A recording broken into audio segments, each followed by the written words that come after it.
की पार्टी ने समीक्षा कर ली और आप उन कारणों को समझ पाए कि किस वजह से बीजेपी को इतनी करारी शिकस्त का सामना करना पड़ा? देखिए ब्रिजेश जी, अगर आप आकलन करेंगे 2014, 2017 और 2022 के इलेक्शंस के वोट प्रतिशतों का, तो हम 2024 में इन तीनों चुनावों से अधिक वोट लेकर के आए हैं।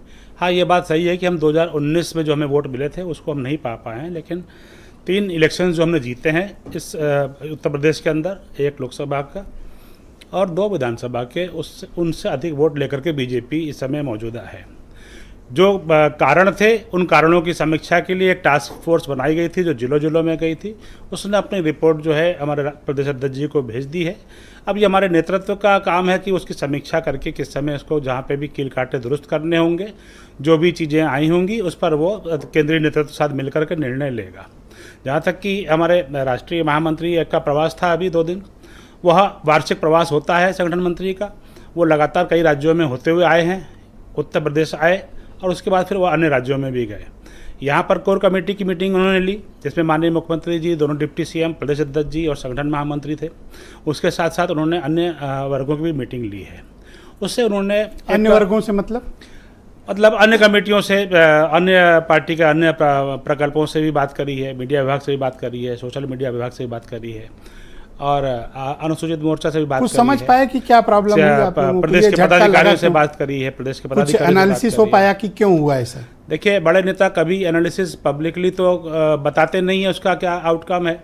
वो जो मरम्मत करनी होगी, जहाँ पर उनको कमी दिखेगी उसको पार्टी ठीक कर लेगी।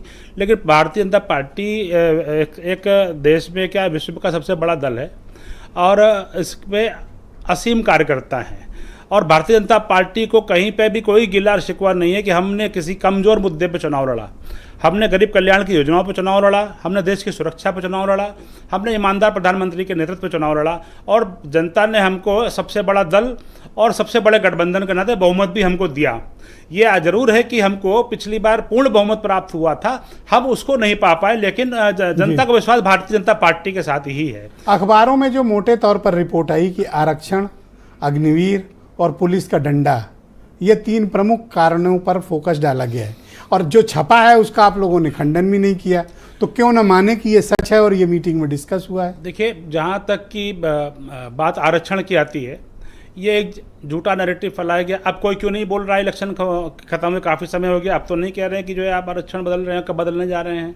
दूसरी बात, माननीय प्रधानमंत्री जी ने अपनी सभाओं में बहुत प्रमुखता से और मुखरता से कहा था कि स्वयं बाबा साहब अम्बेडकर भी आ जाएंगे तो दलितों का आरक्षण नहीं बदलेगा और मैं आरक्षण के पक्ष में हूँ। भारतीय जनता पार्टी बोले मेरे रहते, मेरे जीते जी इस तरह का कोई काम नहीं हो सकता है। तो इसके बाद तमाम बातें बंद हो जाती हैं।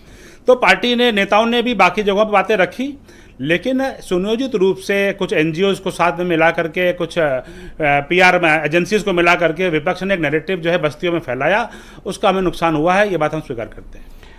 एक आज ठीकरा फोड़ा गया कि मीडिया टीम भी सही इस नैरेटिव का काउंटर नहीं कर पाई, इसके लिए कौन लोग जिम्मेदार हैं? आपने पढ़ा होगा आज। ब्रिजेश जी, अब लिखने वालों को तो मैं नहीं रोक ऐसा सकता। कुछ डिस्कस हुआ कि आप भी तो थे मीटिंग में? हाँ, मैं थोड़ा सुरेंद्र राजपूत मुझसे कह रहे थे कि भाई आलोक जी से पूछिएगा कि मीटिंग में क्या हुआ।